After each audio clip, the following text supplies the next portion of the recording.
Chers compatriotes, il est important ce jour de faire le point sur la situation globale de la pandémie Covid-19 qui a déjà connu 2 vagues en République démocratique du Congo depuis le 10 mars 2020. Ces 2 dernières vagues de la pandémie Covid-19 ont été gérées avec succès grâce à l'engagement du gouvernement sous l'impulsion du chef de l'État, son Excellence Félix Antoine Tshisekedi Tshilombo. Ce succès n'aurait pas été possible sans votre civisme, sacrifice et respect des mesures édictées par les autorités politiques et sanitaires. Cet engagement commun a permis de réduire la propagation de la maladie, de limiter les décès et permettre la reprise des activités socio-économiques. En dépit de ce résultat, les activités de riposte ont été maintenues afin de détecter et de prévenir des éventuelles flambées des cas Covid-19 dans notre pays. Cependant, la combinaison de certains facteurs de risque sont à l'origine de l'augmentation des cas observés.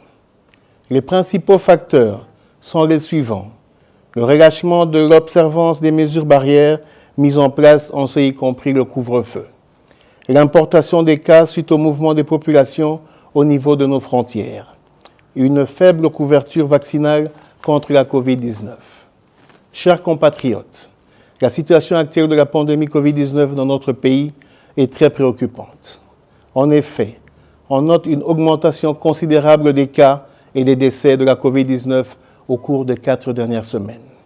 De ce qui précède, en ma qualité de ministre de la Santé publique, Hygiène et Prévention, j'annonce officiellement la survenue de la 3e vague de la pandémie Covid-19 dans notre pays, avec la ville-province de Kinshasa comme épicentre. C'est ici l'occasion de rappeler à toute la population de respecter strictement toutes les mesures actuelles et celles qui pourront être prises ultérieurement pour juguler cette crise sanitaire.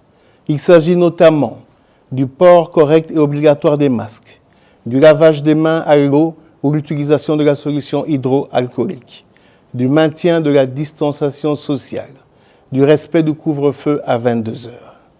En complément à toutes ces mesures précitées, la vaccination reste un moyen efficace pour protéger la population et notre économie. Je vous invite à y adhérer massivement. Chers compatriotes, l'histoire de notre pays nous renseigne que notre peuple possède une réelle capacité de dépassement et de résistance face aux situations difficiles. C'est l'occasion pour moi de faire appel à votre sens élevé de civisme, de patriotisme et surtout à votre engagement afin d'observer les recommandations des autorités politiques et sanitaires. Que vive la République démocratique du Congo. Je vous remercie.